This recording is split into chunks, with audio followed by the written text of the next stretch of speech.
Chapter 3 is titled The Effects of Evolution. This chapter is more poorly written than the previous chapters, and that is saying something. The last chapter was very much into philosophy, and that isn't a bad thing. It started with an erroneous premise, but it was still fun to dig into. This chapter is not so. This is one protracted argument from consequence. No matter how you do it, argument from consequence is a fallacy. It can be positive or negative, but it is still a fallacy. If A is true, that means good thing B will happen. Therefore, A must be true. If C is true, that means bad thing D will happen. Therefore, C must be false. The truth status of a proposition is independent on whether or not it has good or bad consequences. The only impact consequences have on the truth status of a proposition is how we will deal with the consequences. That's it. If A is true, that means B will happen. How will we deal with B? Still, he doesn't do it very well. This chapter is 19 pages long, and only 8 of those pages deal with the argument from consequence.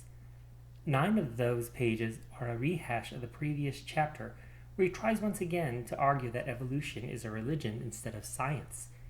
He also goes into a false dichotomy where one is either a creationist or has rejected God and religion, ignoring the masses of people who have no problem with both. If someone says the Bible is a myth and not true, the very doctrine of evolution is true, and the Genesis account of creation is false, they are attacking the very foundation of my faith.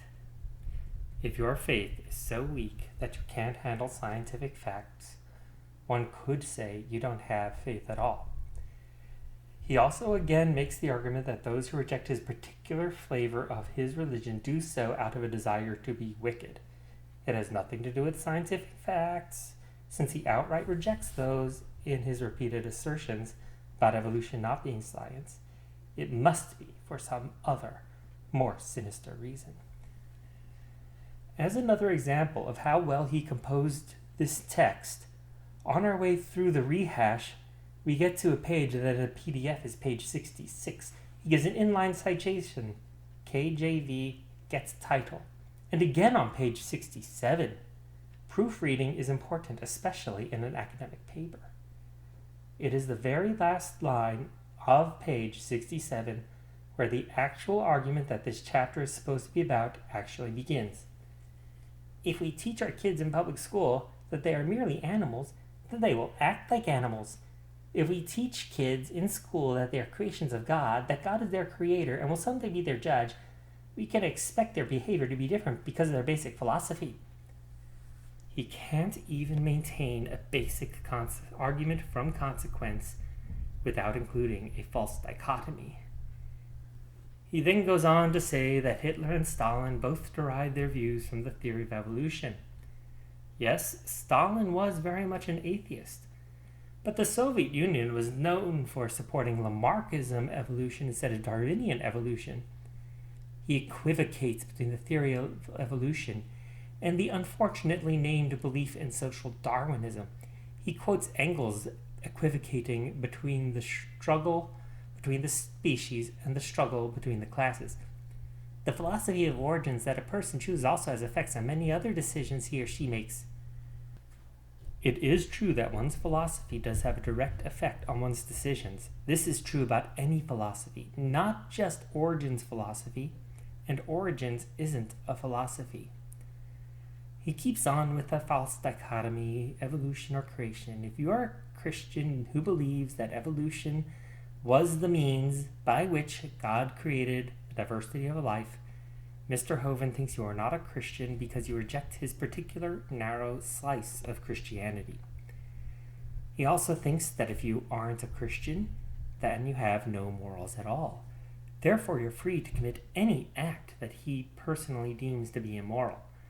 So he also says that teaching evolution leads to acceptance of abortion because instead of thinking people come from God, they come from animals.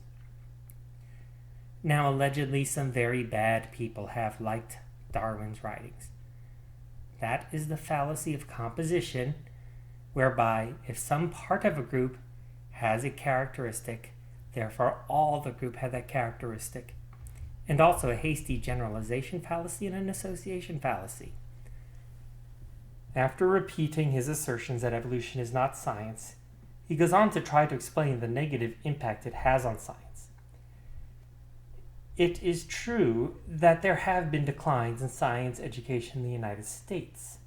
But if one looks at the countries that are surpassing the United States in this area, it is not countries that have a more theocratic bend to them.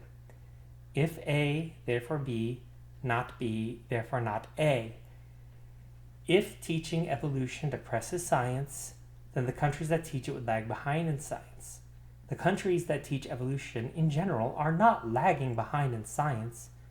Therefore, it is not the cause of that depression of science education in the outliers. He complains that money is spent in this field of science that could better be spent in other fields, as another negative consequence of teaching evolution. He discusses the space program as being tainted by it by discussing moon rocks, Mars rocks, and Jupiter rocks. That does lead to an interesting question. What is a Jupiter rock? He tries to make an argument from consequence. When he actually stuck to the topic, which he did very poorly, he failed to make the argument from consequence. Even if he had made that argument, it would be irrelevant. The truth of a proposition is entirely independent of its consequences.